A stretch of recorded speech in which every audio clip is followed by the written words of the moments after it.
going on, everybody? We are back with the final and the perfected Poison Landslide build. We did it last night. We completed the Tier 100 Nightmare Dungeon at only level 93.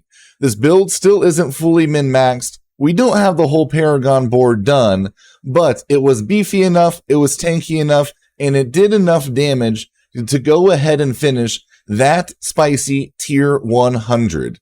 Today, we're going to go ahead and cover the changes to my skill tree, the new abilities I use on my toolbar, the changes to the Paragon Board, and the different stats that we are prioritizing, and why we went ahead and made those changes. But guys, don't forget, if you like the video, go ahead and like the video, drop a comment, let me know how you're feeling about it, but most of all, don't forget to go ahead and subscribe to the channel so you know every time I'm coming out with a new video.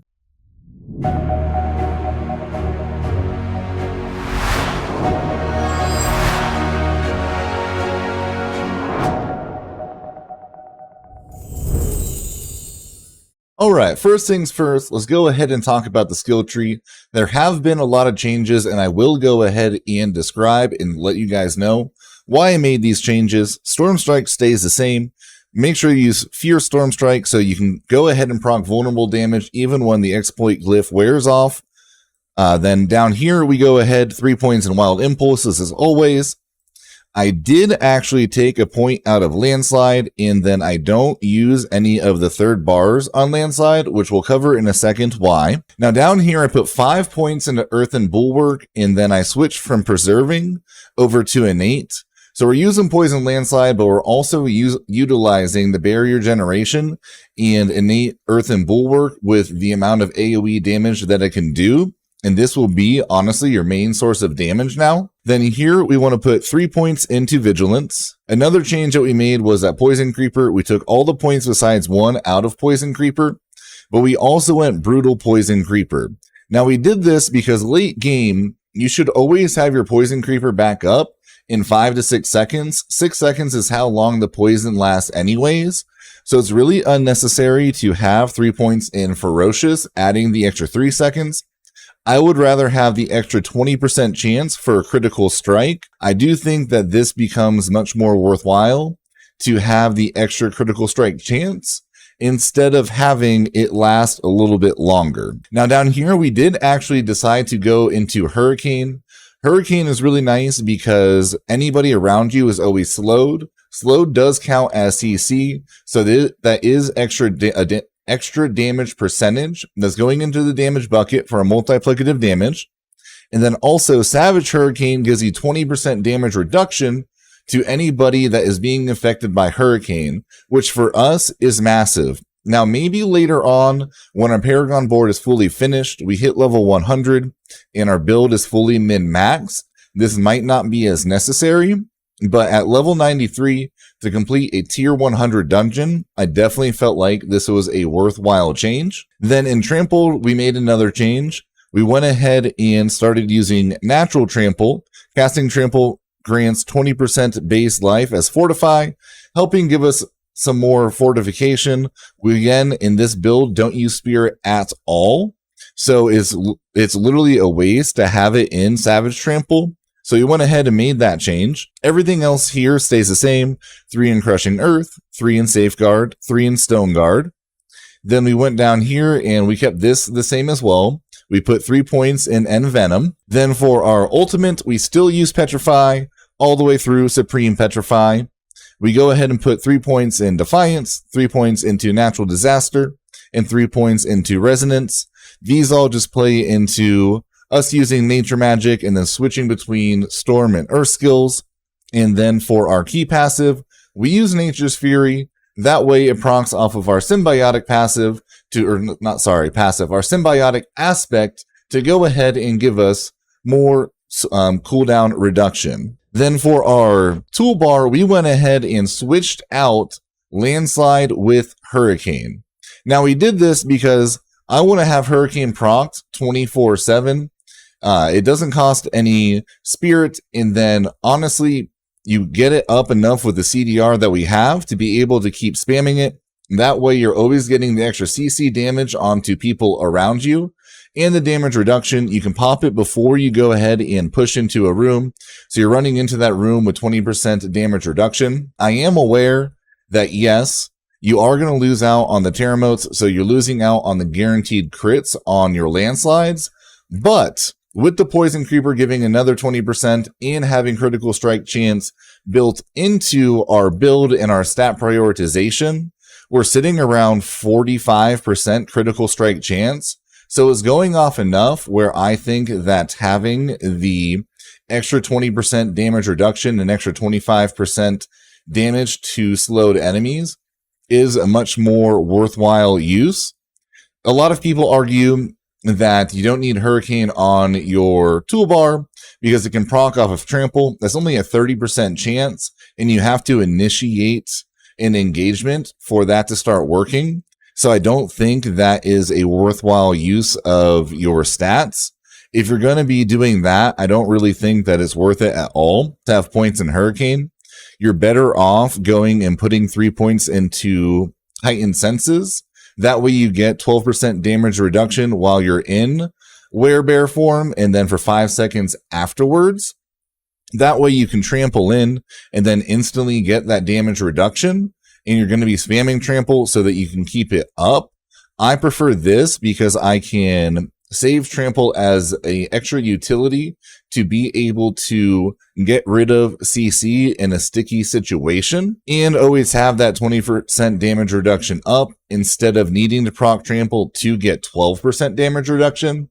Again, later on, we might be able to go back to having landslide on the bar to do more consistent crits. But I was doing so much damage, hitting 92 million crits in the tier 100 dungeon, that I don't really think that it is a requirement. Later on, maybe you want to make that change, but I do think if you are lower level, going into much higher tier dungeons, this is the best setup for you. Alright, now that you know why we made the changes to our skill tree and what to use, let's go ahead and talk stats, aspects, and why we made these changes. For the Helm, we are going to be prioritizing basic skill attack speed, CDR, barrier generation, and life on kill. Life on kill is vitally important now that they added the extra mobs into dungeons. It is giving you so much sustain that is pretty crazy and is going to get you out of some sticky situations. We switched to barrier generation because on innate, earth, and bulwark, this damage is increased by barrier bonuses. So you want to try to get as close to 100 barrier bonus as possible. The way that you're going to do this is you're going to go to materials and stats. You're going to go down to barrier bonus. Whatever your barrier bonus is, you're going to go 1 point and then barrier bonus. So for me, it would be 1.315. And then you come back to abilities, you go to earth and bulwark, and then you're going to multiply that by whatever the barrier is on your earth and bulwark for how many points that you put in it. For me, it is 63. Because of another aspect, it can get up to, I believe it's 71. But even at 63, we'll go ahead and do the math real fast. 1.315 times, it'll be 0.63, not actually 63. And that puts us at 82%. So we are still honestly 18% underneath where we could be. I don't think it's necessary to have it fully maxed out, but that is going to give you a ton of AoE damage, much more than you really are expecting. Now, also, we are prioritizing basic skill attack speed. And then down here, it'll be, or in our gauntlets, it'll be attack speed. We also go into it on our Paragon board, because we are wanting to proc our symbiotic aspect as much as possible. That way you can always have your barrier up. Not only is that doing a ton of damage every time you explode it, but it also is making you a lot tankier. From there, we're going into our chest piece. Here, you're just going to want to go as tanky as possible. Ideally, you would want total armor, you would want damage reduction, and then 2 other side damage reductions. I prefer damage reduction from close enemies. Now that you can re-roll and get any affix on your gear, For me, I would prefer damage reduction while injured, because it was the only one not nerfed going into the season, and you can still get it to scale all the way up to 40%. But honestly, anything would be viable. I even got the tier 100 done with a wasted stat, damage while shapeshifted. That is not ideal at all. You don't want damage on this. Even a max life would be better than that. But I haven't found that perfect piece yet, and we were able to make it work. The other change that we made is we added the duration of Earthen Bulwark is increased by 6 seconds. In addition, killing an enemy with Earthen Bulwark replenishes, and I got a max roll on this, 431 of your active Earthen Bulwark's barrier.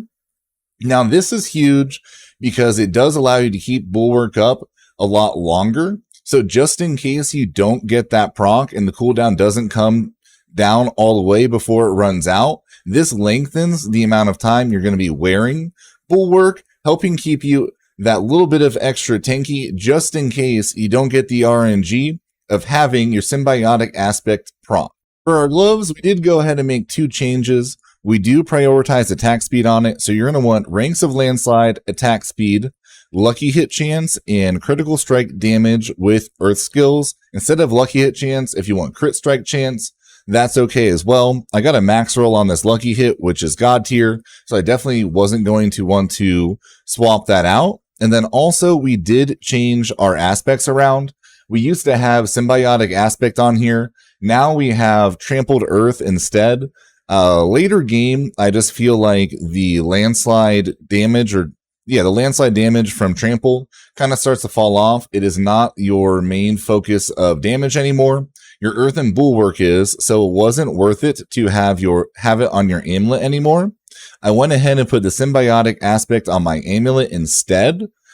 For some reason, I can't get it to go to 8 seconds. There's some sort of like hidden decimal where even if you have a perfect roll on symbiotic aspect of the 5 seconds, when you put it on the amulet, sometimes it'll go to 7 seconds instead of 8. It is possible to get it to 8, but 7 seconds instead of 5, those extra 2 seconds is still huge and definitely worthwhile. Now on my pants, you just want full damage reduction and total armor again. I have total armor, damage reduction while fortified from enemies that are poisoned and close enemies.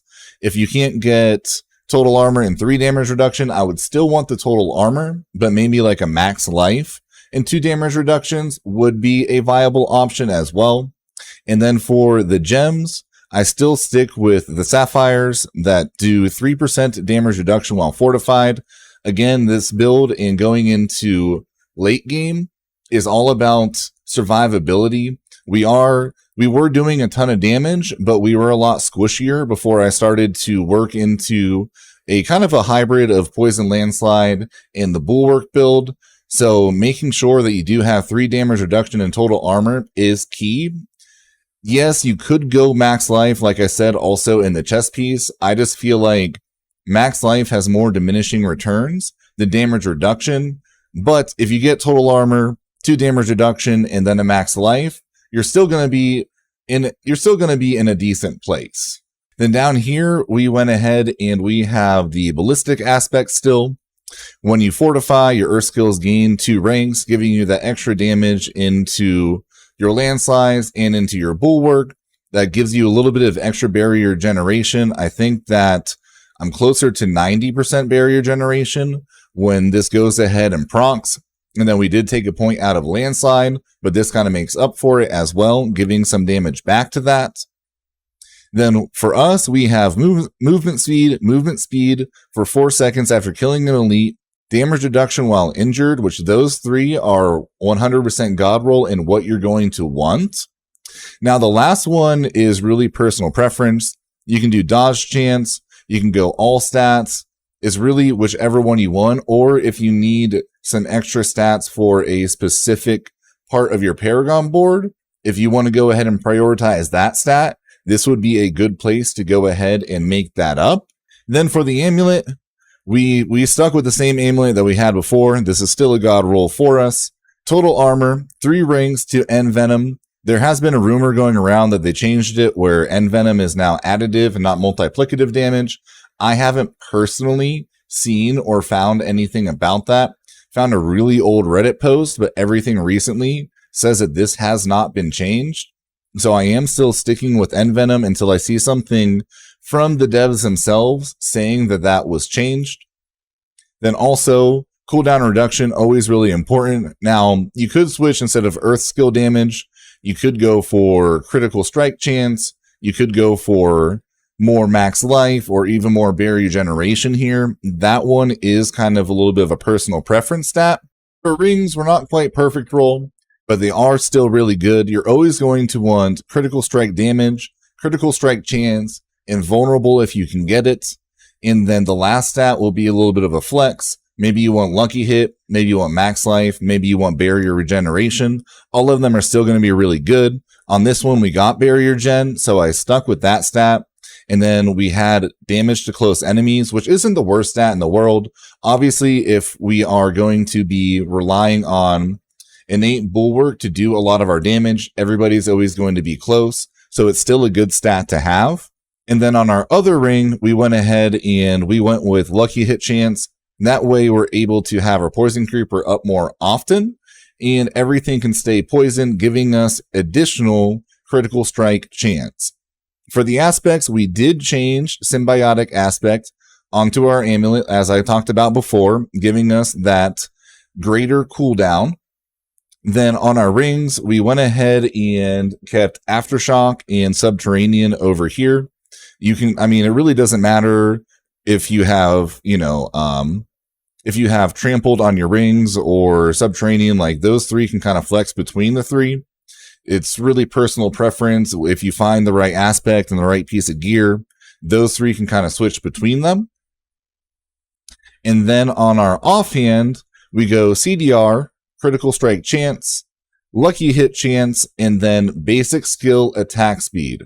Again, basic skill attack speed is huge for this build because that is what's going to make sure that you're having your cooldowns proc all the time off of your symbiotic aspect, and you're always going to be able to have trample and bulwark up from that. I stuck with Crashstone aspect for this.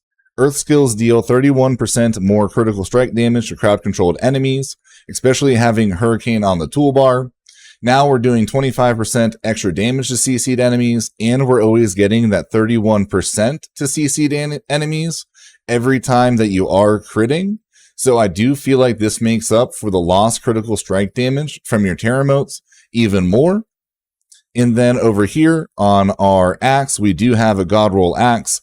We have critical strike damage with earth skills, critical strike damage, vulnerable damage, and then willpower for that just straight pure attack power. And then we did switch out to natural balance on our aspect for our one hand. I went with this just because we're not really using core skills anymore. Our landslide was a core skill. Now we are using bulwark, which is not. So having the extra damage based on fortified to core skills isn't worthwhile. Whereas here, we're always casting a storm strike. We're always casting a storm skill with storm strike as our basic attack, making sure that we're just about always proccing this extra critical strike damage to earth skills after casting a storm skill. Then for spirit boons, nothing changes. If you've seen this part, again, go ahead and skip forward. If you haven't seen this, I'll cover these real fast. You want to go ahead and use wariness, take 10% reduced damage from elites. You want to use Avian Wrath, gain 30% critical strike damage. Then you want to go ahead and bond with the wolf. That way you can use Pack Leader. Critical strikes have up to a 20% chance to reset cooldowns of your companion skills. Again, this comes back to our Poison Creeper. Using this proc allows us to have Poison Creeper up a lot more often. And sometimes you can even proc Poison Creeper 3, 4, 5 times in a row. We go ahead and extend the duration of our ultimate skills by 25%. Just that way, everybody does stay CC'd and gets pulled into you for longer using the Petrify. And down here, we still use Calm Before the Storm. Nature magic skills have up to a 10% chance to reduce the cooldown of your ultimate skill by 2 seconds. None of these are really that worthwhile. So Calm Before the Storm is definitely your best option just to help you have your ultimate up that much more often. Last up is the Paragon Board, where we did make quite a few changes again. We tried to min-max for more damage reduction because we were squishier for late game, a little bit of health, and some attack speed. I also switched around some glyphs. I'll go ahead and cover the glyphs really fast. We go exploit in the first one still, always. That way you can have the additional damage to targets that are vulnerable, and everybody is always vulnerable. That's why it's such an important stat on all of your gear, because anytime you do damage to an enemy, they become vulnerable for 3 seconds. Then here we went into heightened malice still, but instead we used earth and sky. We went ahead and did this because of the 150% bonus to all magic nodes within range. And over here we have damage reduction from enemies that are poisoned. So that is going to boost that stat, giving you more damage reduction. Again, you should always be proccing Poison Creeper. Everyone should always be poisoned. So that is a good place to get some extra damage reduction. Then we go over here to Earthen Devastation, and we went ahead and used Undaunted. I like Undaunted because not only are you doing extra damage while fortified, you're also gaining damage reduction the more fortify you have. With this build in the passives, you should pretty much always be fully fortified, so you're almost always gaining that extra 10% damage reduction. Then we work our way up here, and I went ahead and went into Inner Beast. Inner Beast is really nice because you can gain damage and also attack speed up in this area. You can come over here and get some extra damage as well, and it's not too far off on the Paragon board. We clean up on some extra maximum life and armor, and then we throw our human aspect into here.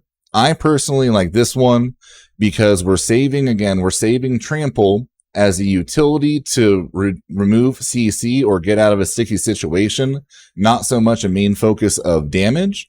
So we're staying in human form for the most part, and you gain another 10% damage reduction while in human form, and doing increased damage while in human form. I really like the way that we're going with our Paragon board because most everything is giving us extra damage, but then also giving us that damage reduction and the survivability that we're looking for. Really trying to min-max between damage and damage reduction. It'd be cool to be hitting 400 million crits, but it's really not necessary. Like I said in the beginning of the video, I was still hitting 45 to 92 million crits in the tier 100 dungeon, and you really don't need any more than that, to be honest. It's all about being able to survive the dungeon and do a acceptable amount of damage. And then we work our way over here into Thunderstruck, and we go Territorial. Territorial, again, is the best of both worlds. Increased damage to close targets, with then also 15% damage reduction against close enemies. Over here, we're also going to hit Hubris, which you kind of have to working your way over there, but even more damage reduction to enemies that are vulnerable with our Exploit Glyph, and then Storm Strike. Everybody is pretty much always vulnerable, so you're gaining a bunch of additional damage reduction over here. And then we work our way up, and with this new layout, we're able to gain a 6th glyph, which I didn't have before, and we are going to go into Survival Instincts.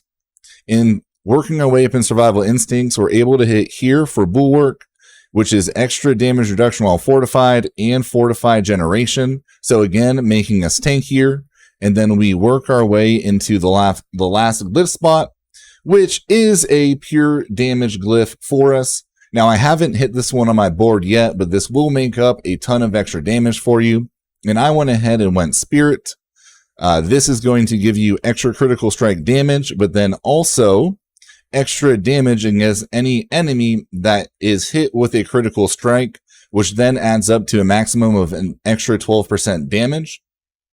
Personally, I think that this Paragon board is much better for the min-maxing for late game. The last Paragon board I did was great, but it was mainly damage focused. And up to like a tier 80 Nightmare dungeon, it works wonderfully, to be honest. I mean, you're frying, you're running through everything, you're doing a ton of damage. But once you get up into, the 85, 90s, 95s, and then tier 100, survivability did become a bit more of an issue. So I think that this here is the best Paragon board, and then also glyph combination that you can come up with.